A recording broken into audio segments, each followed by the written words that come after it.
I was a comedian, and the story can be very long, and I'm going to try and make it very short. Essentially, some very important managers saw me perform and did not hire me, did not take me on as a client as a comedian, but said, if you have any writing, we'd be interested in hearing this or in seeing it. So I sent him a sketch, and the guy who managed Woody Allen, David Letterman, Robin Williams, Billy Crystal, a bunch of other people, well, a fair number. They were a small boutique unit. Anyway, he said it was the funniest thing he'd ever read, which I was very, very complimented by.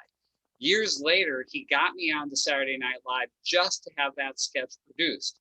But the sketch included a horse, and SNL was not in their regular studio because there was a presidential election, and the news department had to take over the studio because they needed something big, and they couldn't fit a horse in the studio where they were doing it. So I never got that sketch produced. But anyway, he took me on, and he signed me up. He got me signed to a show about an alien.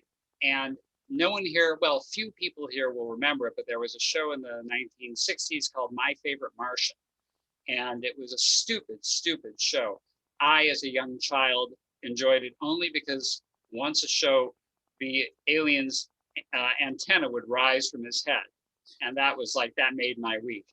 But it was really stupid. And so this is going to be another thing like that. And I was really discouraged. But the manager said, you know, we actually worked with this guy, Robin Williams, who's going to be the star. And he's not bad.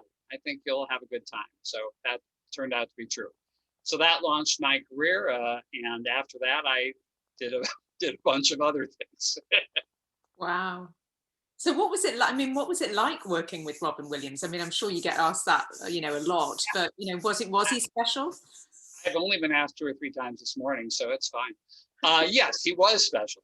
And one of my most distinct memories is when for our first show, you know, we've been in pre-production for a month or 6 weeks before that. So we were all working together, and we knew Robin. But the first show, we had the studio was filled with people, 200 or 300. And Robin walked out onto the stage. The show had not started. He just walked out to take his position. And the audience started laughing. And this is less precise, but I felt something. I hosted the show, so I was on the stage, and I felt this incredible electricity in the air, like something's going to happen. Like the audience felt this guy is special. Why? He had just walked out. He hadn't said a word. He hadn't done anything. But that's how powerful the magnetism that Robin had was. And then when he started, you know, the audience just went insane. No one had seen anything like it. It's familiar to us now, but it was a complete explosion at the time. So yeah, that was fantastic. One thing I can say, which will be of interest to writers, especially comedy writers, is I wrote my first script, and Gary Marshall, who was the executive producer of the show and one of the most famous producers in TV history, he did Happy Days, Laverne and Shirley, a bunch of other things. He called me into his extremely ornate office filled with leather and dark wood, and he said, "I read your script, Misch." I said, "Oh, well, good, okay." And he said, "It's witty." And I said, "Thank you." And he said, "No, we don't do wit. We do fun." And this was kind of Delphic remark that Mr. Marshall was often given to, but I figured it out pretty quickly. What he was saying is, I don't want people to watch my shows and smile knowingly.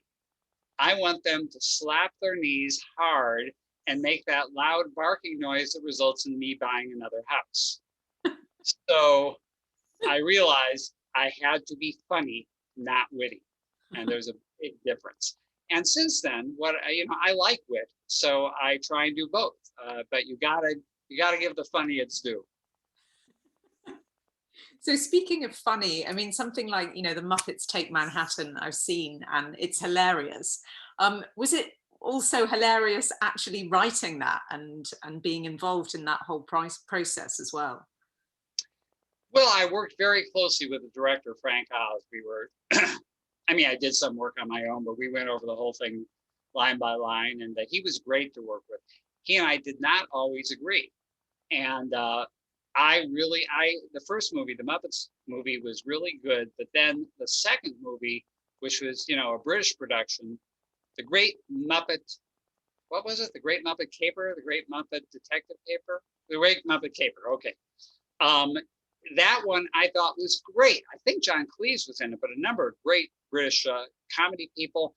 And it was hilarious and it was silly. You know, that's what the British do so well that Americans don't get quite as much. Silly. And it was, and I loved it. And it didn't do so well.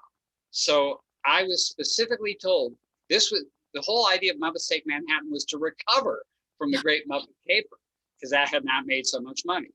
So Frank, aware of what the brief was, said, when I came in with silly things, he said, can't do that.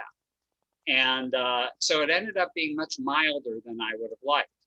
Afterwards, Frank said, you know, I think you may have been right, because I think he felt it was a little too soft. It could use a few little jabs of outright silliness and funniness, but that's fine. And people like it, and I'm happy with that. One other Muppet thing I remember is we were shooting in Central Park. Those of you who've seen the movie, there are locations all over the city, which was wonderful. Oh, by the way, one other thing, the hospital scene, Kermit has amnesia, and an actress named Linda Lavin, who was well known at the time, was playing his doctor. First of all, my wife wrote the dialogue for that scene because she's a doctor, and Linda Lavin could not handle the medical dialogue, so we ended up writing it on a piece of paper and putting it over Kermit's head. The other thing I remember, it was about 110 degrees. We were shooting in an old hospital, a second floor that was A, not in use, and B, not air conditioned, and it was the middle of the summer, and sweat was pouring off everyone, especially Jim Henson, who was under the bed sticking his hand up through a hole to be Kermit, and he came out like he had just had a bath. His clothes were completely soaked. But the other thing is, on a beautiful day, we shot in Central Park, and Frank and Jim, as Kermit and Piggy, were doing a scene, and a crowd gathered. That was fine. We were cool with that, about 100, 150 people. And I took a moment to watch their eye lines. So there were, both Jim and Frank are very tall, 6'2", 6'3", and these tall, slender, famous men were standing in Central Park with their hands over their heads and two pieces of felt attached to their hands. And every single person was looking at the felt. No one was looking at the people who were actually talking. So powerful was their puppetry that these characters took all the attention away from them. And between takes, they were really dirty. They did all sorts of sex jokes and things like that, but no one ever paid any attention to the men. Wow, that's fascinating. Have you got, I mean, any other sort of highlights that you want to share with people of the screenwriting that you've done on the various things? Because you've been involved in so many different, you know, big famous shows. Yeah, this is not a famous one. I did a movie about the making of Mork and Mindy, and the producer on that was he was not, I don't think, a terrible human being. I think he should not go to hell. But the way he treated me was actionable. I almost reported him to police. It was an abusive relationship. He went over every syllable of the screenplay, and he had wanted to write it himself, but he didn't do comedy. So he hired me, and then he attempted to write the screenplay. And at the beginning, I said, look, I am always open to suggestions. Anything you want, let's discuss it. That's fine. The only thing I ask you, the only thing is to not, put in your sensibility for mine, because I'm writing the screenplay. And he said, oh, absolutely not. No, it's your screenplay. So he put his sensibility in for mine constantly. And here was my favorite example. There was a stage direction, interior bedroom dawn, interior bedroom dusk, and he changed it to twilight. Saved the script, right? Oh my God. And I had to do that with every word of the script. It took forever, and I would come home and beat my wife.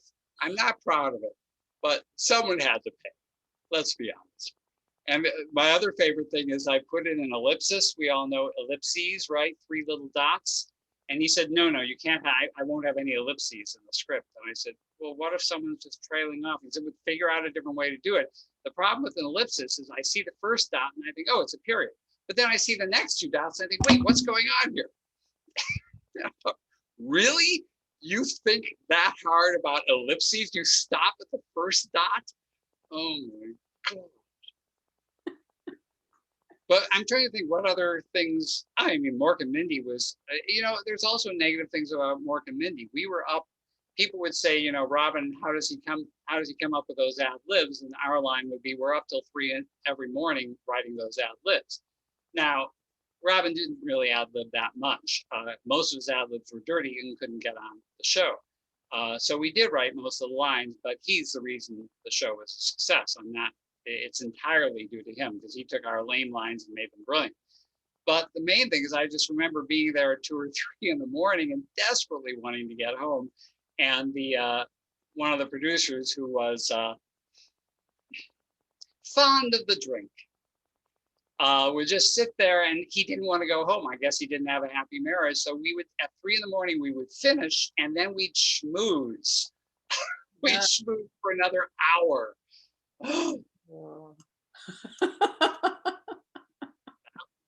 I also remember there was a character, anyone who knows the show, named Orson, and we were discussing casting before the show began. I said, why not Orson Welles? Clearly that's who it's based on. They said, no, we'll never work with Orson Welles. He's impossible. And I'm a big film guy, and Orson Welles is, the icon of all icons. And I just couldn't believe they were rejecting Orson Welles, but they did. They got an Orson Welles impersonator who did a very good job. Oh, well, it's amazing. You've survived through all of those. Sounds like some really sort of quite trying experiences that you've had. I'll give you one other trying experience, because he was just in the news. George Siegel just died. He was in Who's Afraid of Virginia Woolf. He was a star in the 80s. By the time he did a sitcom that I produced, he was less of a star. And since Pauline Kael wrote a whole profile in the New Yorker of the 3 celebrities whose careers have been ruined by drugs, one was he was in The Godfather. The other, the brother. No one? Okay. Anyway, one of them was George Siegel. And he was, before we hired him, we said, are you still doing coke? And he said, no, I'm not. This turned out to be not entirely true. And he was just nightmarish. He was a nice human being, but when he did the coke, and you could tell, he would come back from having gone to the bathroom, and he was talking a mile a minute, and he criticizing everything and unable to function. So yes, James Caan, thank you, Austin. Yeah, and there was a third, I can't remember, you can look it up. But anyway, that was very frustrating. And Ron Howard, who was reputed to be the nicest man in show business, was brought in. He was one of the executive producers to talk to George. He went in and to his dressing room, and he came out. And we were in a parking lot, and he then spit on George Siegel's white Rolls Royce and said, "That's the worst human being I've ever met." Oh my goodness. It's been fun too.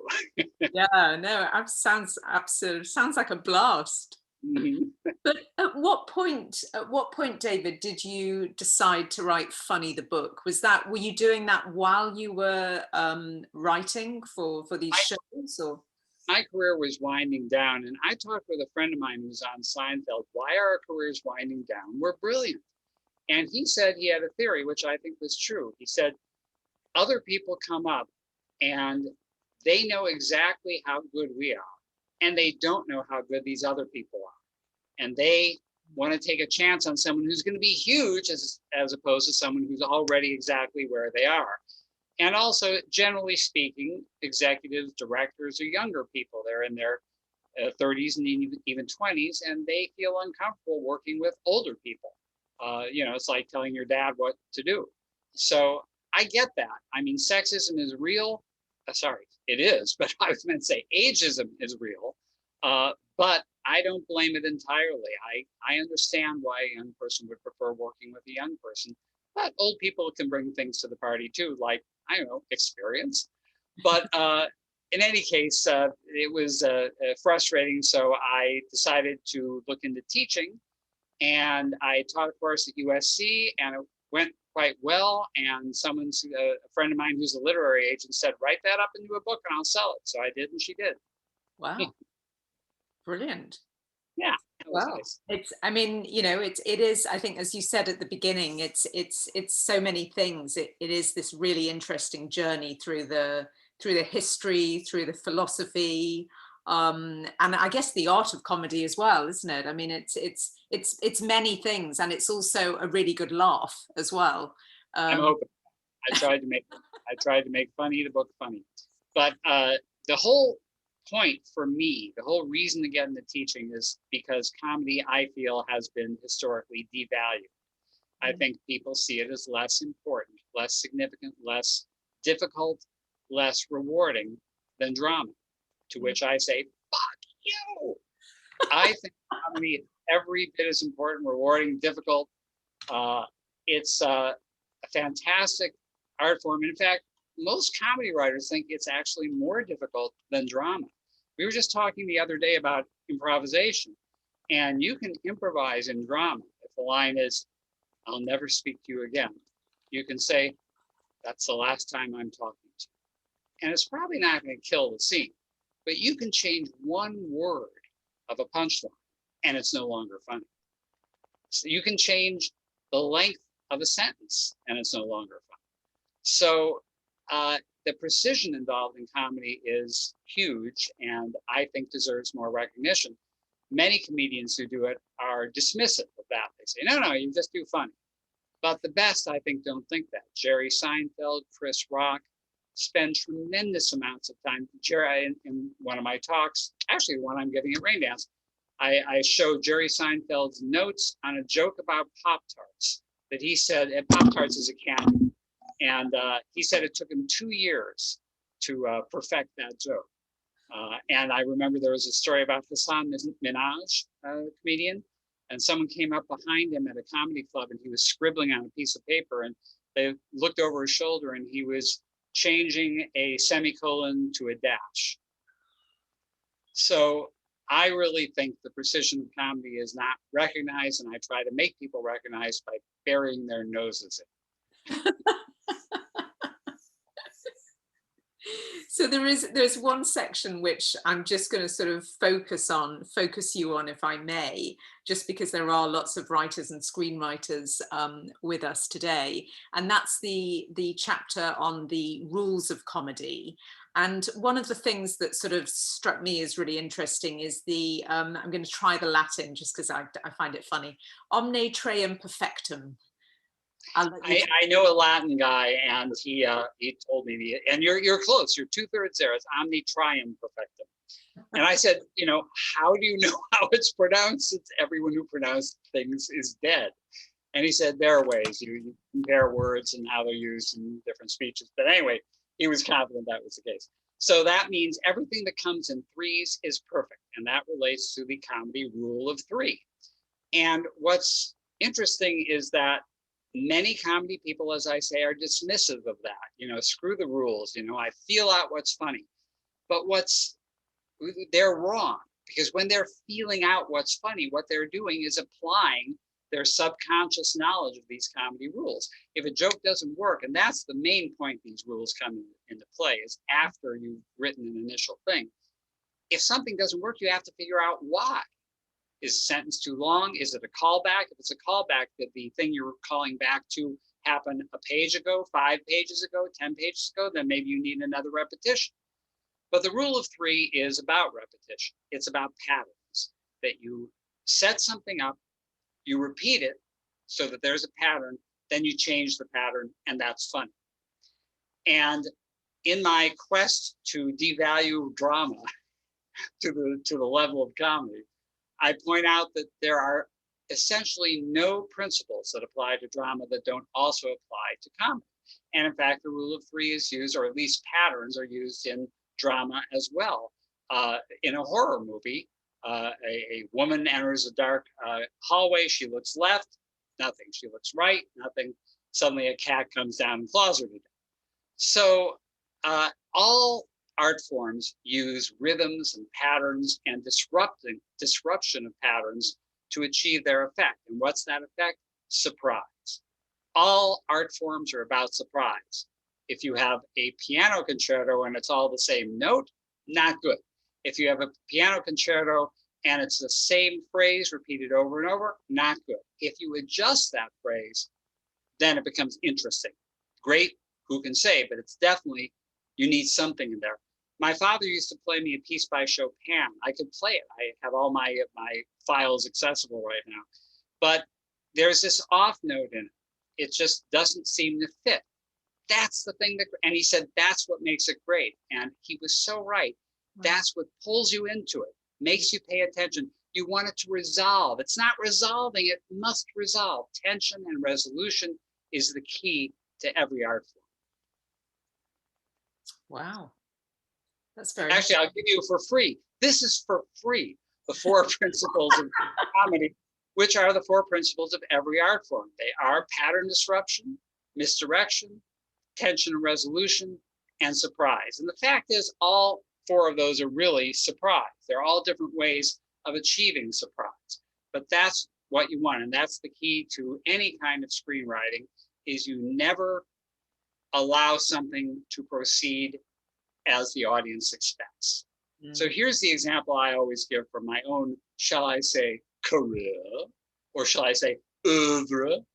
I was working for a anthology horror series, and I got to do comedy horror in my episodes. And I had a dance team, a man and a woman, and the man is insanely jealous.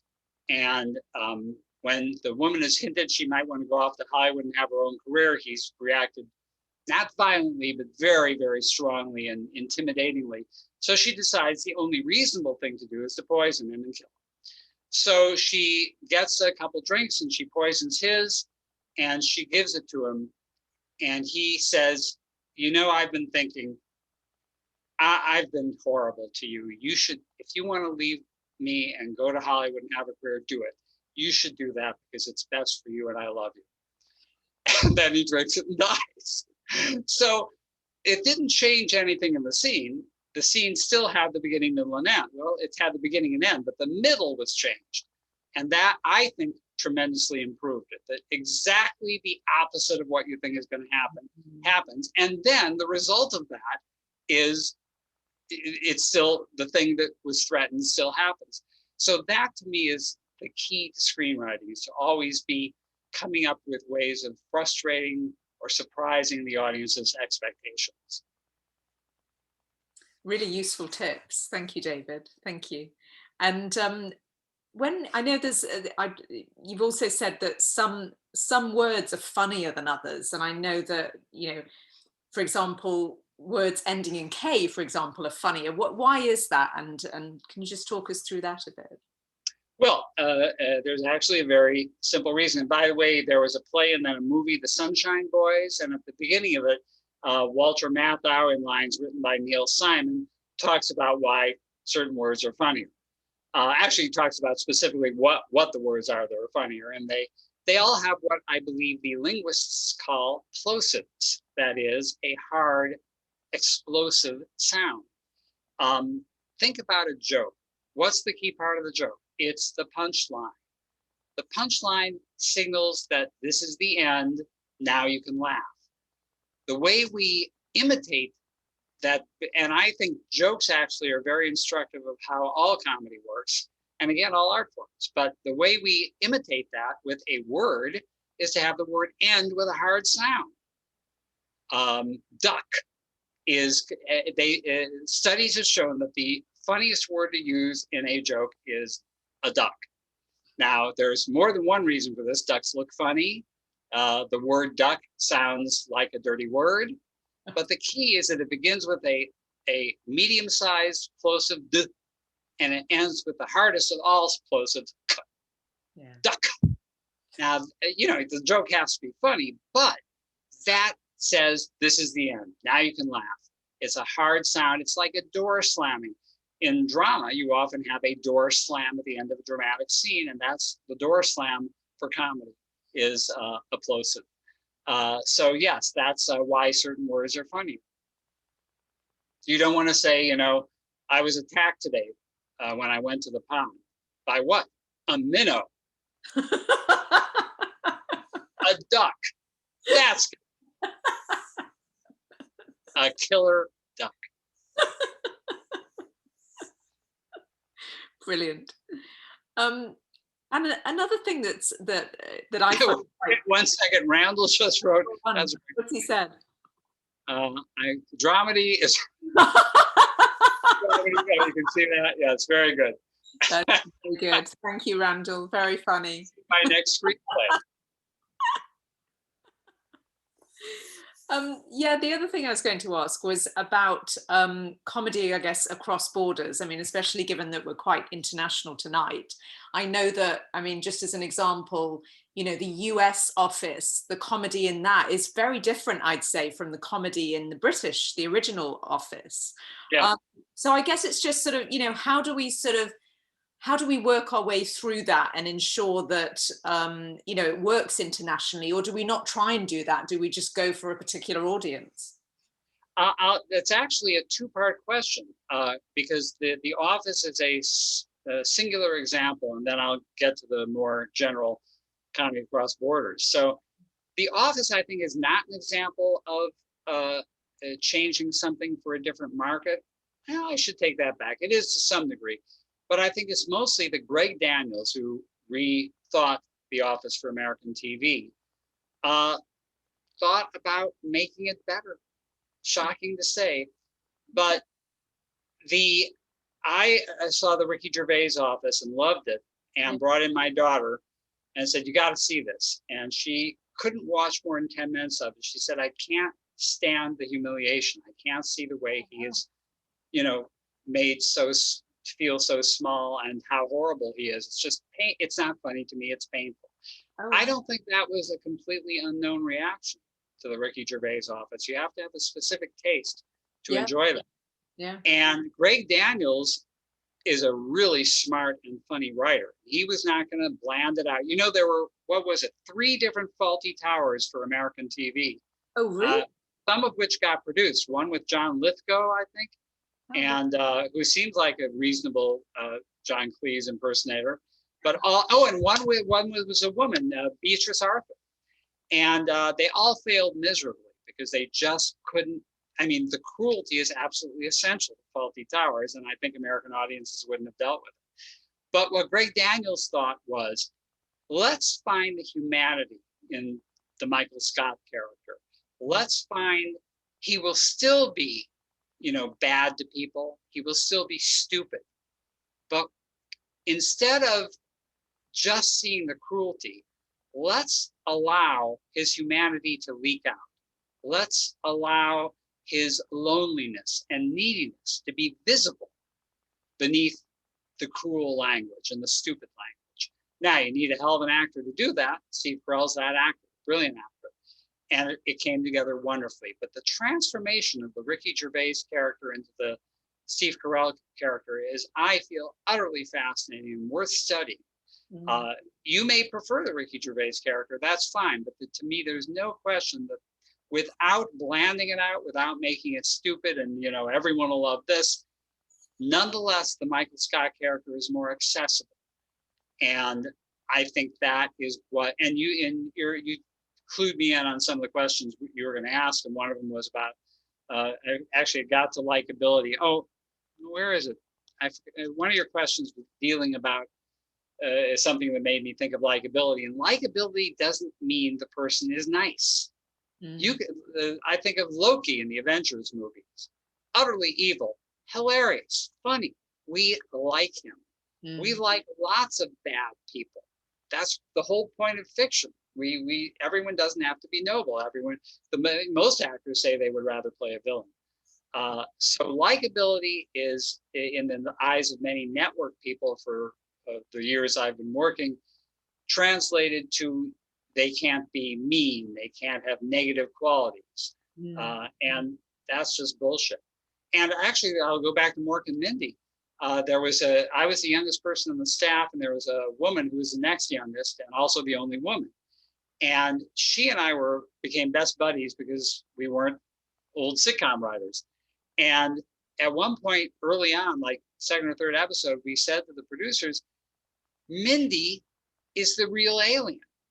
This is a girl who has no friends, has no job, has no ambitions. Her only function in life is to say, Mork, what are you doing?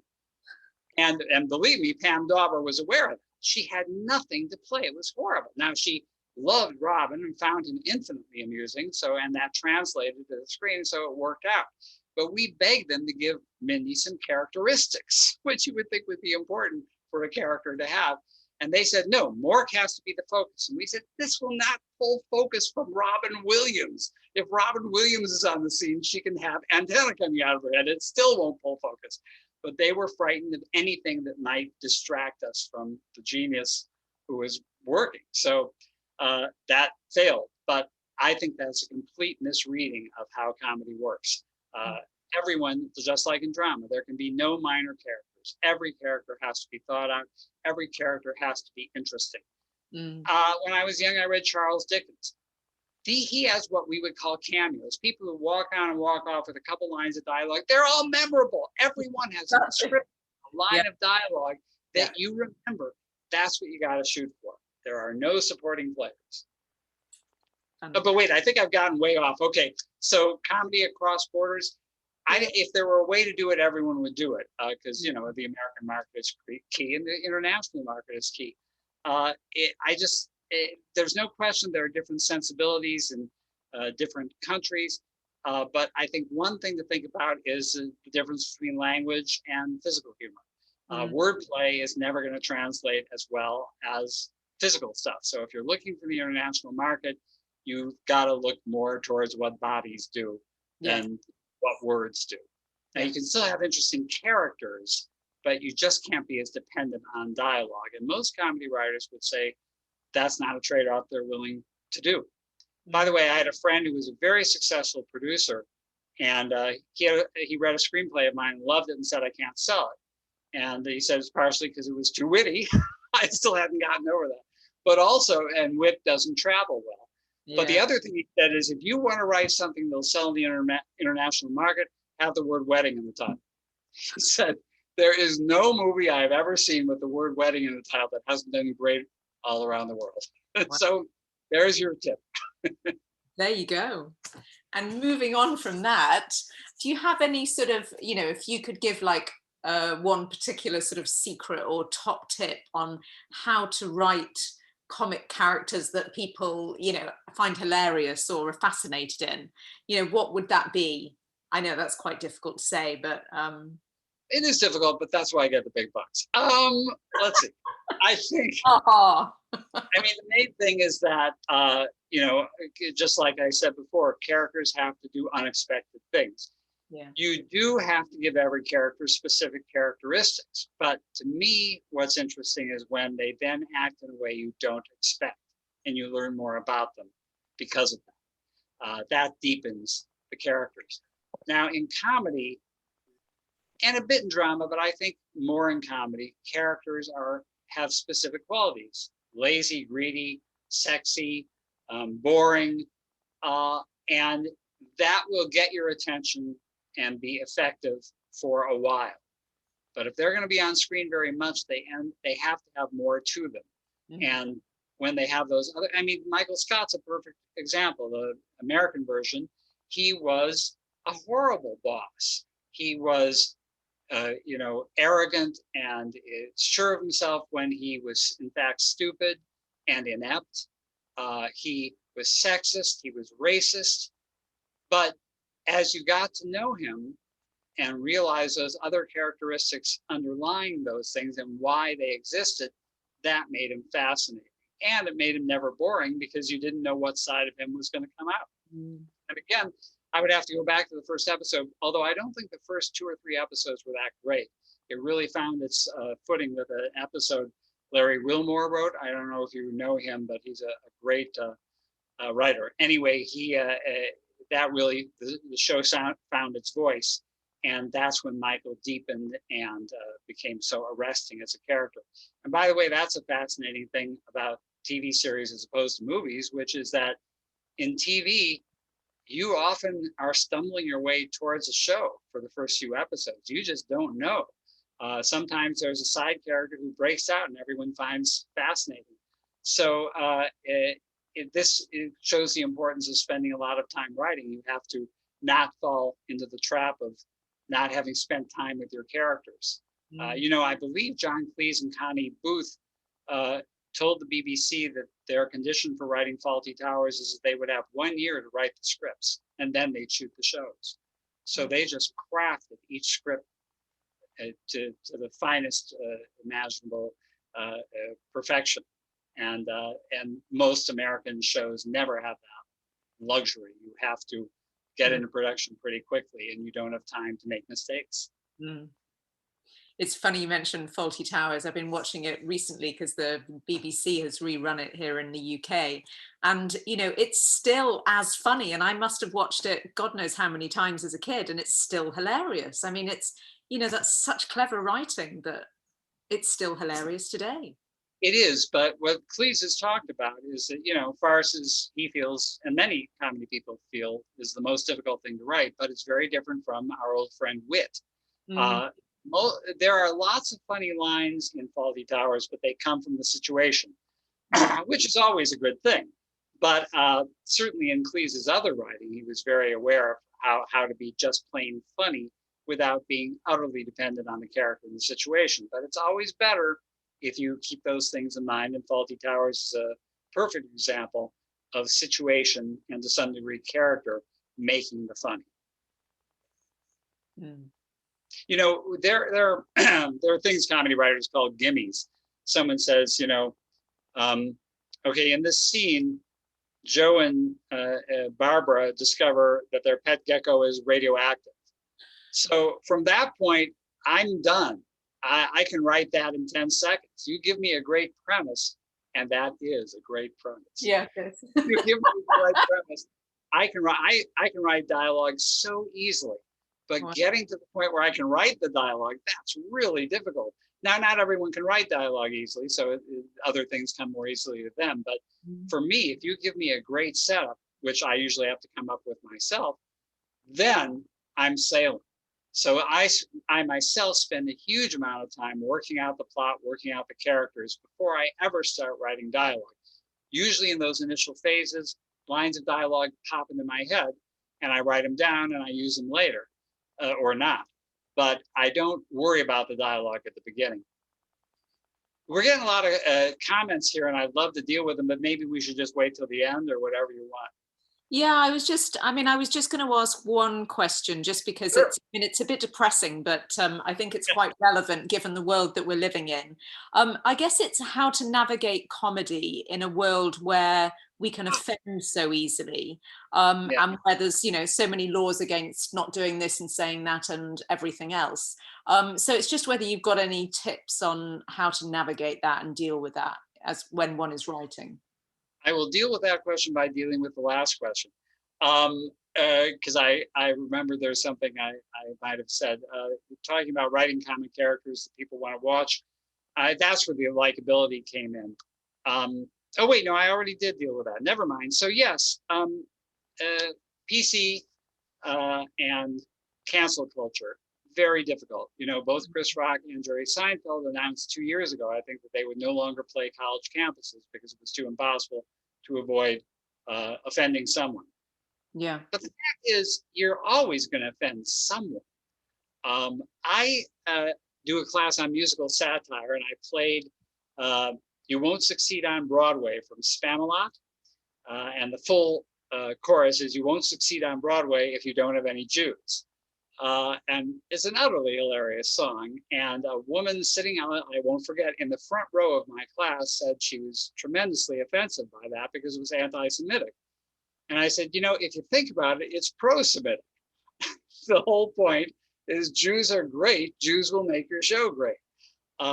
So you're always going to offend someone. You can't worry about that. You don't want to offend a lot of people, and you don't want to be genuinely offensive. You don't want to be racist or sexist. But the old saying is funny is money. And I think that even when you say something genuinely offensive, if it's funny, people are going to laugh.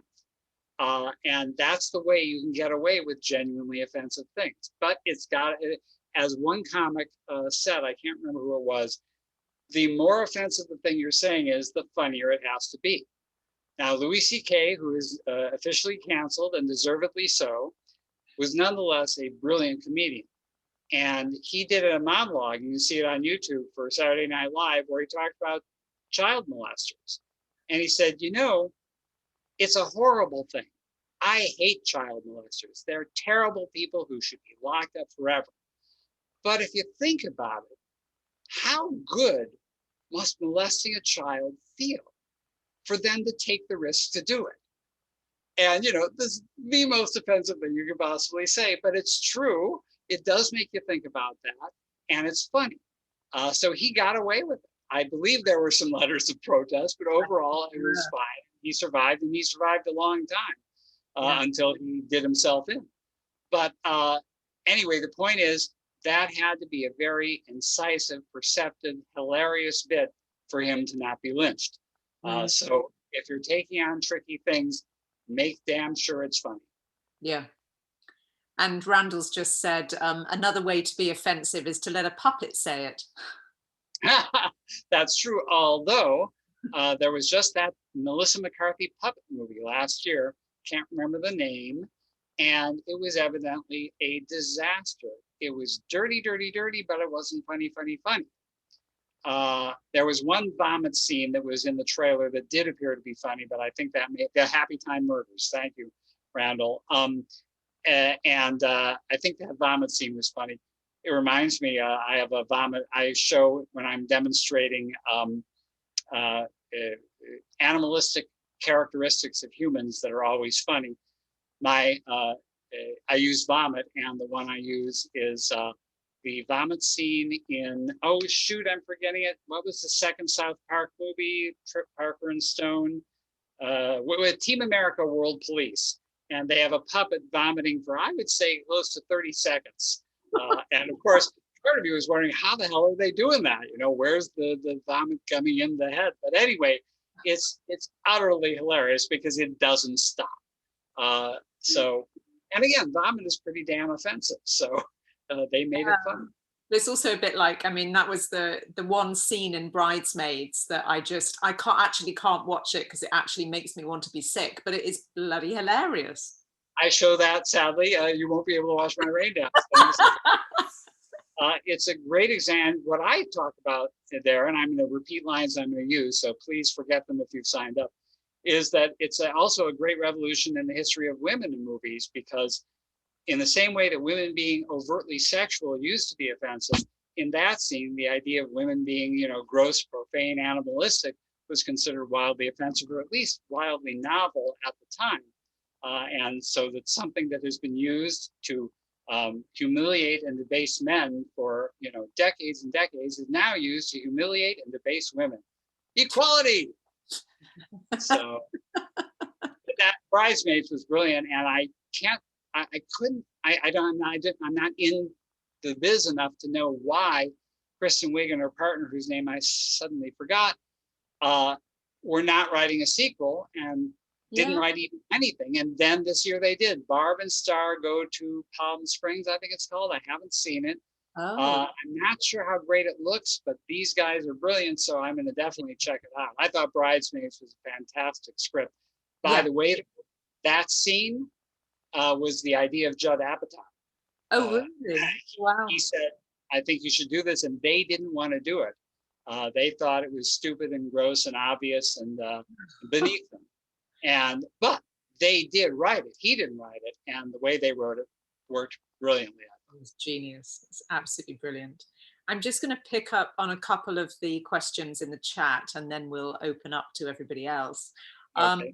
So Tony Morris has asked, in relation to US sitcoms, that much of the time seems to be spent perfecting the scripts in writers' rooms. Is that the case? Yeah, absolutely. And it's sort of controversial, and as everything, it's changed in the last 5 years. Thank God. You know, when I was coming up, I had all these crazy ideas and one camera film ideas, and one camera film is more expensive than multi-camera, and they wouldn't let me do anything. Everything was too crazy for them and too expensive. now there is nothing that's too crazy and nothing that's too expensive. And sitcoms are now mini movies. I love it. I mean, and you guys have and Elliot personally is responsible for the greatest one of all, which is Fleabag. And Fleabag is one of the few examples of a sequel that is better than the original, and the original was brilliant. Oh my God, so she's so good. Yeah, she's amazing. Yeah, I mean, it's just incredible. And you can't stop, you remember it, you think about it, you think, when's that next series coming? Because that's just Yeah. And they were so short, just like Faulty Towers, just a few episodes. So brilliant. Still in little gems. But Fleabag, if you think about it, well, if I think about it at my age, from what I've seen in the evolution of sitcoms, it's insane. These are not laugh riots. In fact, there's almost no funny lines at all. It's all her character and her interaction with other characters and the fourth wall element of it. Oh my God, it could never have sold years ago. Probably even in England, it couldn't have sold. So it's so wonderful for all of us writers that things have opened up and we can now do the craziest thing we can imagine, and it will have a chance of selling. But wait, how do we get into this? What was the question? I think it was about sitcoms being perfected in the. Oh yeah. So this is not done as much anymore, but it's still done a bit. And the idea is someone writes a script, and then the entire group, which can range from 6, 8, 10 people to, at its highest, Seinfeld had, I think, 30 writers, and Roseanne had 30. They had more. They had 35. Wow. Many of them, maybe a dozen or more, were simply stand-up comedians who would sit in the room and come up with a joke and throw it into the script. But the writers all served different functions, which irritated the hell out of us, because I felt I could do jokes, and I could do character, and I could do story. I thought that's what being a writer is, isn't it? But generally in writers' rooms, you were very quickly got the reputation as the gag man or the plot guy or the character guy. Anyway, the result was groupthink. The result was a script that reflected everyone's sensibilities, which means it didn't reflect anyone's sensibilities, and it resulted in a sameness. And there was a sitcom rhythm, there was a sitcom sheen, there was a sitcom vibe. And what you want is not that. You want something individualistic and reflective of a certain sensibility. And that is what has exploded now, and all to the good. Generally speaking, in the old hit sitcoms, the sensibility that was reflected was the stars. So you would write to the star, and that would give it a sensibility. But a lot of scenes did not just revolve around the star, and those scenes would just turn into generic yuck fests. And you really felt like a hack writer when you were doing that. And I'll tell you, one of the things I'm proudest of about my career, I've done some good things, but I haven't done a lot of things. I never worked on a show that I didn't respect, that I didn't like, that I didn't feel challenged by, and that I felt respected my trying to do unusual things. So I was incredibly lucky. Wow. Well, you make your own luck as well, don't you? I mean, it's Yeah, I would have worked more if I'd hacked it up a bit. I have a friend who was hired every year for a different sitcom for 30 years. Just unbelievable. He's a wealthy man. But most people, if you have any sort of idiosyncrasies, if you're not willing to flatten yourself out to whatever will hire you, it's not going to work so well. I think he really liked working, and he really liked money. And he was really funny. He was. I'm just going to draw out a few things from the chat because there's loads of questions coming in. Somebody's just said that their daughter earlier this morning, she heard a noise from the other room, and her daughter exclaimed, who's 5, by the way, "I just burped and farted at the same time. That was the first time I've ever done that. I wasn't even trying." And she said, clearly you have a talented daughter. Interesting. Yeah, sorry, I drowned you out there. What did you say? I was just saying, she said our future generation is going to be interesting. Yeah, well, I mean, she's got physical humor down. Exactly. So sign her up. Our daughter, because I feel the need to outdo everyone. Our daughter, I'm trying to think what age she was. I think she may have been around 5. she said, out of nowhere, what's green and sings? And I said, what? And she said, Elvis Parsley. So, comedy writer's daughter. Oh my goodness. Yeah, and there's loads of questions here. So one of them is, during your time on Saturday Night Live, did the performers ever go off script and toss in improvised bits? I was on for a very short period of time. It was a guest writer program, and my manager got me hired to do that sketch, which I didn't get done, but I got a couple things in. Anyway, no, they very seldom go off script. There are cue cards, and you can tell this. There are cue cards right off camera, and they're always staring at them. It irritates the hell out of me, and I think it irritates the hell out of them. They would like to memorize the script, but it's changing up to the last moment, so they can't. But I think once in a while, a little thing, but generally, no. There are compilations on YouTube of SNL actors breaking up and breaking character, and those things are not scripted, and they say things during those to try and get back onto the sketch. But generally speaking, improv is not encouraged on that, and it isn't really feasible. It wasn't really feasible on Mork and Mindy. That's why I say Robin really didn't ad-lib very much. What he did is he ad-libbed with his face and his body and his voice. He would do things that no one else could do, and he would take a line that was lame and make it hilarious. He would just throw it away, and we'd be sitting there with comedy gold that we did not make. We made dross, and he turned it into gold before our eyes. There's another one here, David, about you mentioned that you find writing dialogue easy.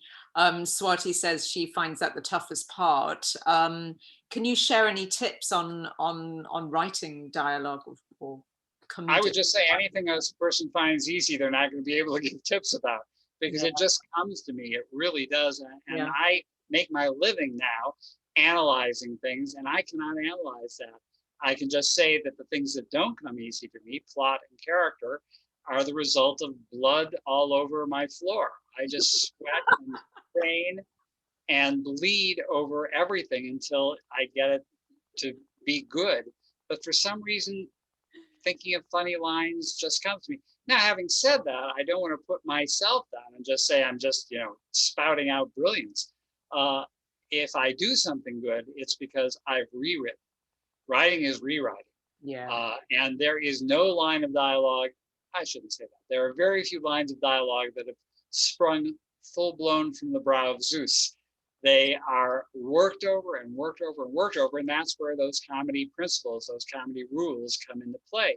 Because I can tell something isn't working, but I don't know why. And I go back to those rules and try and figure out what about the construction of that sentence, of that speech, of that word can be adjusted to make it better.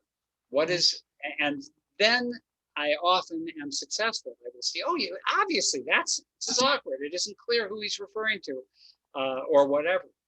So there was a great Peanuts cartoon. Peanuts was a famous comic strip, and the lead character was a dog named Snoopy, and he's sitting on top of his doghouse writing. And there's a panel for each word he's writing. It was a dark and stormy night. And then he heaves a huge sigh and he says, good writing is hard work. And the point of that strip was, and bad writing is hard work. All writing is hard work. Yeah, true. So you got to be willing to put in the time. And there's another one here from Adam. So what are the best tips to establish? Let me throw in one other thing. There's a famous quote attributed to Igor Stravinsky. He was asked how long he worked each day, and he said, 8 or 10 hours. And they said, really, you're inspired that much of the time? And he said, no, but I want to be there when inspiration strikes. Absolutely. Another reason to work hard. Sorry, go ahead. No, absolutely. I couldn't agree more. It's a question from Adam about what are the best tips to establish a comedy series in the pilot without throwing too much or too little into it? Well, it's a little late to establish. I think you mean to establish the characters and establish the situation. And I think maybe at its base, that question is about the dread beast of all comedy writers and all writers, which is exposition. exposition must be served. Well, I was just watching a miniseries called The Flight Attendant with Kaylee Cuoco of The Big Bang Theory. Did a very good job. And they disguised their, this is often used, they disguise their exposition as narration. But, you know, there's a great play by Tom Stoppard. I'm not going to get the line right, but it opens up in a country manor, and the phone rings, and a maid walks over and picks it up and says, 2 in the afternoon in the lush country manor of Mr. and Mrs. Blah Blah, on a rainy afternoon, making fun of how you have to do exposition. But you have to do it, and disguising it is difficult. There was one scene, my great example of this is in a series I did called Police Squad, which was done by the guys who did Airplane. I had a scene where I had to get across an exposition about a police sergeant telling a detective he had to investigate this case, and there was absolutely essential exposition that had to be gotten out, who the suspect was and stuff like that. So a boxer had just committed suicide, and my solution to the problem was to have had him hang himself. And as these two characters are discussing, are giving the exposition, behind them in the background, hanging down, are 2 legs swinging back and forth. And the sound guy really helped by putting a little creaking noise in. So you're getting the exposition. I did my job, but all you can see are those 2 legs of the dead man. And then because the exposition went on for a while, like 20, 25 seconds, I varied it by having another cop who was investigating the scene come and push the legs as he walks by, and then the legs go back and hit another guy who falls down. So all this stuff is going on in the background, but in fact, that it kept the comedy alive. So those are 2 examples of how to do it. The best way, and you know, if you can do something funny in expositional dialogue, that's going to be great. But the last thing you want to do is make it clear that that's what you're doing. You have to disguise it somehow. Yeah. It's like giving a kid a shot. You have to distract him with the hand. That's true. Put it on a sugar lump. So Richard just said he remembers that scene. That's very cool. That was directed, by the way, by Joe Dante, who was a very famous horror and comedy director.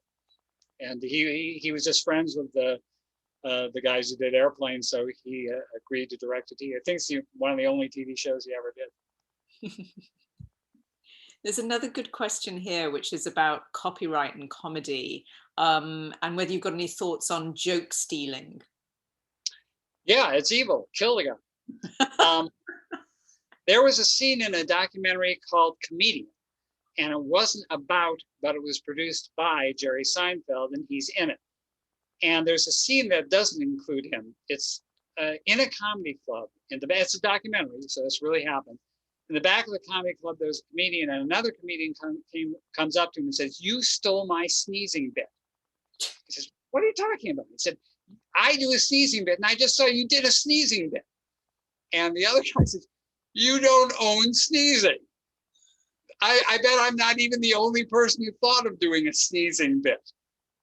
Did I use your exact words? Did I riff the same way you did? No, I didn't. You know, I may be similar because people have similar thoughts, but I didn't steal your damn bit." But there are people who steal bits, and I'll tell you something, especially since he's dead, Robin Williams. He stole constantly. I was in the office of his managers when they took a call and agreed to pay a guy $10,000 for the bit that Robin had stolen. But Robin was a genius. So why did he steal? The reason he was a genius is he was a vacuum cleaner. Anything he heard, anything he saw went into his brain and then came out funny. That meant that if he saw someone do a comedy bit, it went into his brain. And he couldn't stop. He felt terrible. He never defended what he did. He always paid, his management firm paid, and he felt miserable, but just couldn't help himself because if you hear it, it's fair game. And to some degree, that's true for all of us. Anything we hear, anything we experience, sitcom writers are always desperately at the end of the season mining anything that happened to them in their lives or that morning for a bit on the show. And that's what all creative artists do, is they use the things they're exposed to. So what you got to do is make sure the key legally, and we have an IP lawyer with us today, the key is transformation. There was someone who I believe put out the phone book and under his own name. And I believe he got away with it because he said he had transformed it into a book. And there's also a guy, I'm forgetting his name, but he did a book that turned out to be, the entire book was quotes from other people. And at the end of the book, he had it in very small print, in an addendum that gave the attribution for each thing. But in the book itself, he made it seem like he was talking. But in fact, he just artfully spliced together all these other people's brilliant thoughts. So it's a very tricky thing. If it weren't tricky, IP lawyers wouldn't make money. But the fact is that you can't copyright a joke, you can't copyright a title, you can't copyright an exact plot. But what plot can't be changed a bit? How many times has Hamlet been changed? Luckily, Shakespeare can't sue. But the fact is that anything is adjustable. You know, Bob Dylan, his whole career is based on theft. He stole melodies, he stole lyrics, but he transformed them. He made them his own. And usually he would steal bits of lyrics. He wouldn't steal the entire lyric song. But, you know, there's a very famous song by Paul Simon from Simon and Garfunkel called American Tune, that is, the entire melody is stolen from, I think, Mozart. And he never acknowledged it publicly, but it's there. It's absolutely true. And he used it. Now, again, Mozart's dead, so he couldn't sue. If you're alive, be more careful stealing from alive people. But anyway, what was the question again exactly? Just what? Oh yeah, joke stealing. It's wrong, and it's if you steal a joke, you are in the stand-up community. You are a black sheep. You really are despised by people. Mencia, Carlos Mencia. He isn't popular now, but he once was, and he was well known as a joke stealer, and people hated him. And you know, in screenplay writing, it's a whole different thing. And you can't. You can copyright a screenplay. I did. You can also register it with, in America, the Writers Guild. I don't know if the British Writers Guild does that. And the idea of registering it is that it's there under a date. So if there is a dispute at some point, you can go back to it. But the fact is, it's a very tricky thing. I actually did have something stolen for this horror comedy show I did. I came up with the idea of a zombie coming back from the dead to ask out a girl he knew in French class. And a year later, and I thought the timing was suspicious, a movie came out called, oh God, what was it called? I can't remember, but it was the same plot. And I said to my manager, this guy, I mean, I don't know for sure, but I'm sure we could find out to prove that this guy stole my idea. And he said, David, the movie's not a hit. What's the point? He was right. If it is a hit, though, then sue. Oh, David, you've been so generous with your time. Have you just let us know if you need to go, but if you know, if you have time for a few more questions, then yeah, I got dinner in 6 hours. Other than that, we won't keep you that long. So if anybody's got any last burning questions for David, then weren't there others in the chat? Seemed like chat was well abuzz. There were a lot. I've been trying to pick out a lot of them, but sometimes people like to ask them themselves. So just giving people if they want to. I like seeing actual people. Yeah. So if you do want to ask a question, either just put your hand up or unmute yourself and go ahead. Yeah. Not all at once, though. Please, please. No. Well, I think maybe then we're done. But it's been fun. It has been a lot of fun. If you do want to ask David something, then jump in now. Actually, I will say this, that I have just loved being a screenwriter. It's been incredible fun. And by the way, I really, actors are impediments in some ways because they don't do exactly what you want them to do. But they're so pretty. And I like being around them. They're attractive and they lead really interesting lives. They have lots of sex. So I am totally seduced by the glamour part of it. I'm starstruck by the lowest level actor you can name. So that's just been a tremendous bonus, hanging out with pretty people. We've got a question from Cassie, so I'm just going to unmute her, or ask you to unmute, because I can't unmute you, Cassie. Hi. Hi. I don't know. No one else was raising their hand. I thought I'd think of a question in the time. Oh, so this is a pity question. It is. I'm sorry. I'm sorry. No. Haha. Can you be more specific? I got one. What is your suggestion for writing for a role from a different point of view? Like, one of the touchy, politically correct ones. Yeah. I don't want to put my voice to that person, but I don't want to exclude them from my work. What do I do? Yeah, it's a catch-22, isn't it? I mean, if we want diverse characters on screen, in fact, hiring a transgender a Black person is not going to make it more diverse, because that person is almost certainly going to have to write characters who are not transgender Black people. So the fact is, all of creativity is imagination. It's an imagining yourself as other people.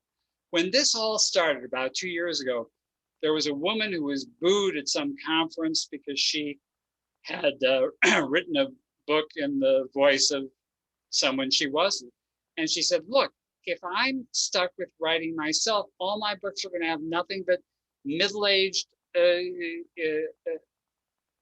women who no longer get their periods.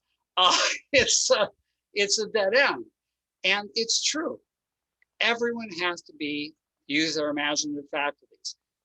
The real key to me is, how good are you? If I wrote a teenage Black girl in one of my things, either it's good, either I've done my research or I've used my imagination effectively, or I haven't. I shouldn't be condemned for writing that person. I should be condemned for writing him badly.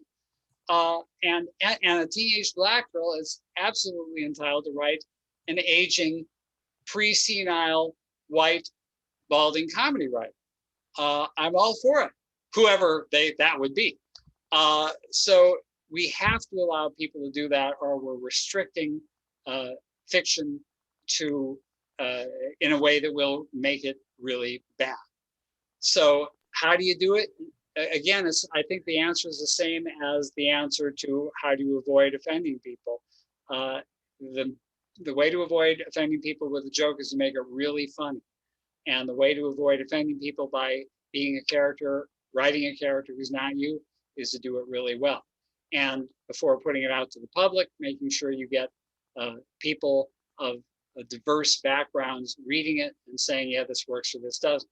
You can also collaborate with people. I have a friend who collaborated with someone who was not him to help get another voice, and I've done that. But actually, the zombie thing I did for that horror comedy show, they said, can we make it Black? And I said, my God, that's a great idea. And we did. And I adjusted it a bit, but not tremendously. And I think it worked.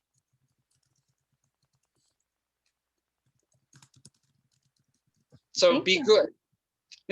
By the way, there was one question you had in our pre-discussion, Jenny, and let me express, you asked for my top 3 funny movies. I will not do it. I'll give you my top ones, because I think this will be of use. If you haven't seen any of these, see them. I should have actually mentioned Fleabag. That's, oh my God, see it. In fact, I can't believe you didn't see it. That's so horrible of you. Why would you not have seen it? So Some Like It Hot is generally considered the funniest movie ever made. And spoiler alert, it is. it's absolutely brilliant. The construction, the characters, the writing for the characters. It's just, I think, almost a faultless movie. We mentioned Faulty Towers. For farce, it cannot be beaten. The American Office, we also mentioned for characters. By the way, one quick thing about, another thing about the Michael Scott character for the American Office, there's a philosopher named Omri Bergson, who I quote a lot. He had a lot to say about the idea of comedy. He wrote a book called La Rire, which means not the but laughter in French. And he said that a comic character is funny in inverse proportion to his knowledge of himself, i.e., the more ignorant a character is of himself, the funnier he is. Michael Scott's a perfect example. When Harry Met Sally, again, a brilliant screenplay, utterly hilarious lines and set pieces. I should mention legally that Nora Ephron, the writer, did not write the whole thing. Billy Crystal and the director, Rob Reiner, said that a lot of it was based on their relationships and that they put in a lot of lines themselves. But if it's a collaboration, who cares? It's still just brilliant.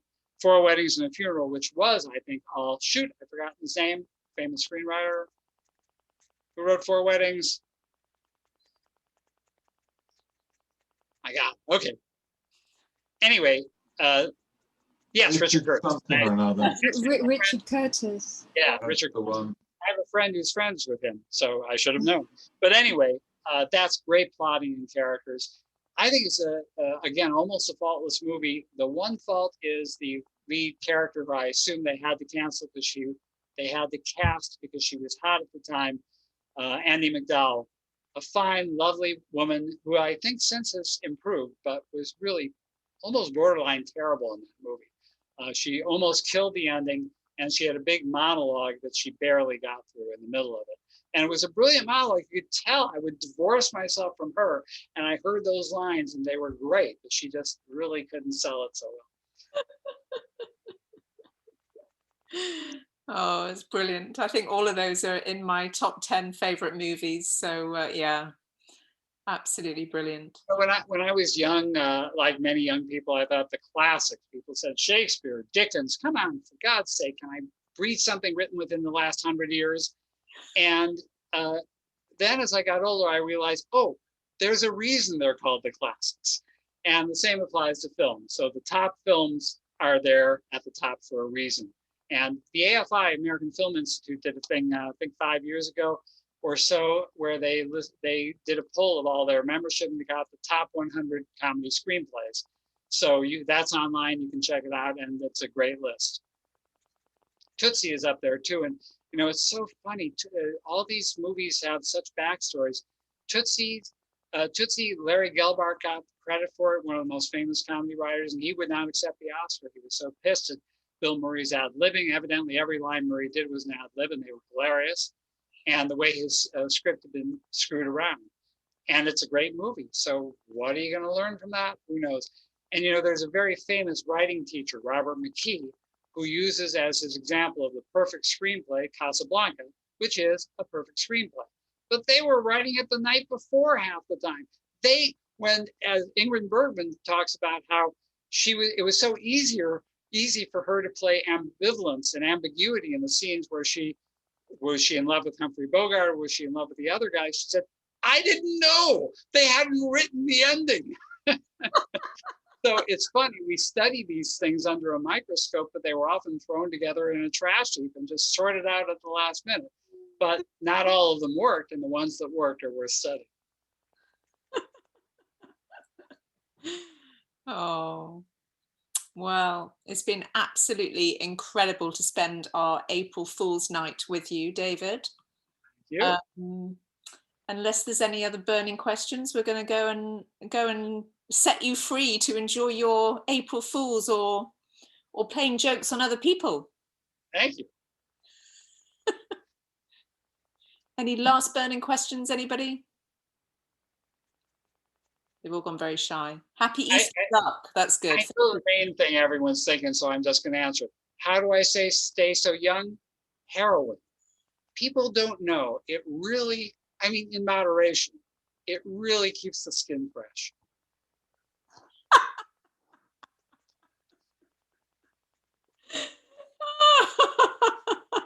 We'll dismiss heroin as a useful thing. You know, it's like, oh, bad drug, come on.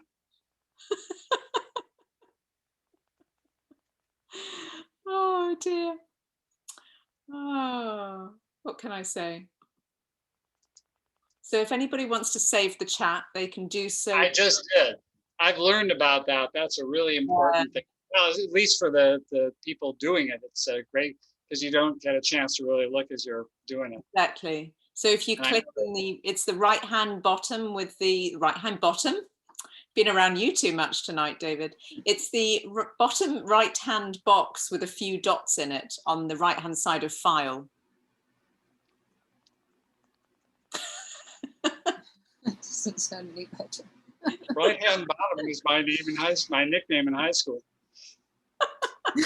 And that's made me think of Bottom from A Midsummer Night's Dream, which of course is very funny as well, you know. Just the name in itself was hilarious, and then the character was hilarious. But I talked briefly about Midsummer Night's Dream, and to illustrate it, let me take this second. No, I won't. I was going to share the screen, but anyway, I show a photo of a production of Midsummer Night's Dream, which has a topless young woman on top of Bottom, who is indeed a bottom. And I say to everyone, you have now seen Judi Dench topless. So, and I think that's online. You can check it out. I saw Judi when I was quite young, and she was younger, and she was great then. Oh, it's all flooding in now. Someone just said, putting the breasts into Tanya. We got some funny people on this Zoom. That is funny. I like that one. That is very good. Oh dear. Saving that. So you've got lots of thanks coming in, David. Thank you, everyone. Yeah, it has been an amazing night. Thank you so much. Thank you. Well, I hope to see some of you now. Oh, someone's asking, where am I? You mean emotionally? I don't know, the pandemic has been tough. But, oh, no, you may have Los Angeles. Where else? And I hope to see some of you on the 24th and 25th for the Raindance thing. I'm not going to plug my own class, but tickets are available at raindance.org. Anyway, yeah, I'm in LA and it's gorgeous, but not always. Sometimes we're burning in fires and drowning in mudslides, and now it's not that. But no, David's course is absolutely brilliant. So I took it over a weekend. In fact, it was just before the pandemic. I think it was maybe February of last year. And it was over the course of a weekend. And I honestly, my mouth was hurting each day when I came home because I laughed so much and my shoulders had been like juddering like some cartoon character for the whole time. It really was hilarious. But I also learned I show lots of clips. I illustrate funny by showing funny. Yeah. Raindance.org. Well, actually, Randall, bless you, Randall, I'm now in your debt forever, has just put the actual ticket link in the chat. Raindance.org. Yeah, it's in the chat, Maria, as a link. Thank you. I see it. Yes. But it really is hilarious as well as being really informative. And David and Jenny and Maria, if you put Spring 21 at checkout, you will get a Collab Writers 20% discount. Woohoo! But that's less money for us. What the hell? Gee. I thought I told you about that, David. I thought you agreed to it. I didn't know you were going to announce it. It was in the email left. No, it really is worth doing. It's really, really good. And Randall says all jokes are now 80% as funny. Ah, that's a good one. Randall, I don't think you need to take the course. I think you're a graduate already. I think, Randall, are you available for collaborative comedy writing or something? Yeah. He's searching. Randall definitely is on a roll. Always. always looking for comedy partners or even just somebody to laugh with. If anybody writes this stuff down, bonus, right? You can laugh with me anytime. Just send me an email. Nice. Oh, Happy to do that. I actually thought of a question that I ask everybody, and I don't know why I didn't think of it before. Please. Might have been that I was just starstruck, you know. But and this is a serious question, and after you answer it, I will explain my reasoning. But Okay. do you pick your nose? I do. I have to say though, I recently was giving a talk, and there are a lot of people, but you know, when you're the host and you're sharing your screen, as I do, you can only see 3 people on the side, and sometimes it's just a box with a name. In this case, one of the 3 boxes was my best friend. My best friend is not the most computer literate human on earth, and he picked his nose during the session. He also reached down and did something. So afterwards I said, "You do know your video was on, right?" And he said, "What?" So yeah, that's my nose picking story. Go Now, on. do you want to know why I asked this to everybody? yeah. Anybody who says no is a fucking liar. So true. It hasn't been proven wrong yet. There have been 2 people that said no, and they were the And then they were biggest caught? liars I've ever met. But you know what's interesting is that you may have solved the whole lie detector test thing, because at the beginning they asked your name and address. You just say, "Do you pick your nose?" You got it. You got your baseline.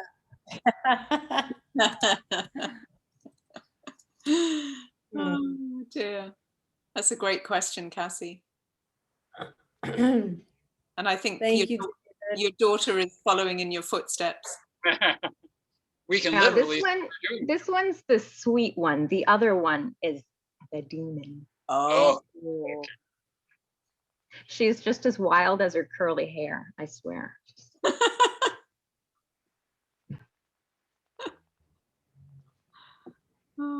Oh, bye, Maria. People are I guess we'll head out. I think Thank you, so. Jen. Thank you so much, David. It's been wonderful, and see you all at Raindance for David's course.